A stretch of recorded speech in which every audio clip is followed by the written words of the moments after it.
Vous avez entendu? Le CIMer, Service public de prévention des déchets du Sud-Vienne, passe à la redevance incitative. Nos poubelles vont être comptabilisées sur notre facture, mais seulement sur une part variable, en fonction du nombre de levées du bac noir ou bien du nombre de dépôts d'ordures résiduelles ou OMR, pour ceux qui doivent les déposer dans les packs ou points d'apport collectif. Mais bien sûr, ça dépend du nombre de personnes dans le foyer. Vous n'avez rien compris, hein? Rassurez-vous, je vais tout vous expliquer.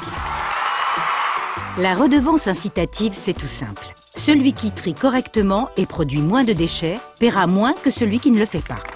Progressivement, en 2021, vos foyers seront équipés pour comptabiliser votre production d'ordures résiduelles. Si vous avez des bacs individuels, ils seront pucés et adaptés à la taille de votre foyer. Si votre quartier dépend d'un point d'apport collectif, vous serez alors équipé d'un pass d'accès. La facture individuelle que vous recevrez ensuite sera composée d'une part fixe et d'une part variable. Cette dernière dépendra du nombre de levées de votre bac noir ou du nombre de dépôts d'ordures dans vos points d'apport collectifs. Cette redevance incitative se mettra progressivement en place sur votre territoire à partir de janvier 2022 pour une première année de test et d'ajustement. Et en 2023, on saute tous dans le grand bain. Vous voyez, c'était pas compliqué. Vous allez certainement me dire « Oui, mais nos factures vont augmenter avec la redevance incitative ». Eh bien, si vous jouez le jeu, vous pourriez être surpris. Savez-vous que 72% des déchets présents dans les sacs ou bacs noirs ne devraient pas s'y trouver? On peut donc tout simplement diminuer leur volume et ainsi maîtriser notre facture. Et là, vous allez me répondre « Eh ben oui, mais tant que tu y es, tu n'aurais pas quelques astuces à nous donner ?» Ça tombe bien, j'en avais prévu quelques-unes. Déjà, vous pouvez commencer par trier davantage vos emballages recyclables et papier dans le bac jaune.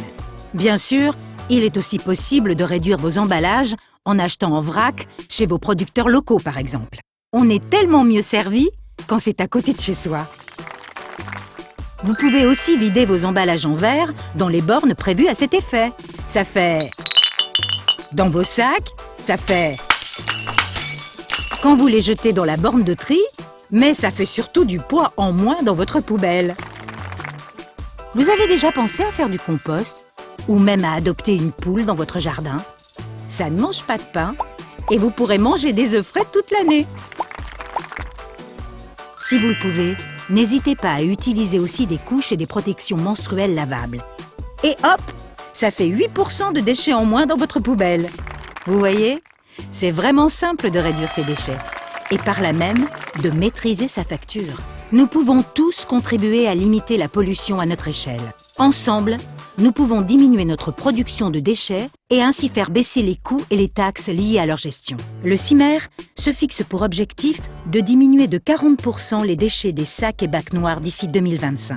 Alors dès maintenant, agissons pour demain, jetons moins.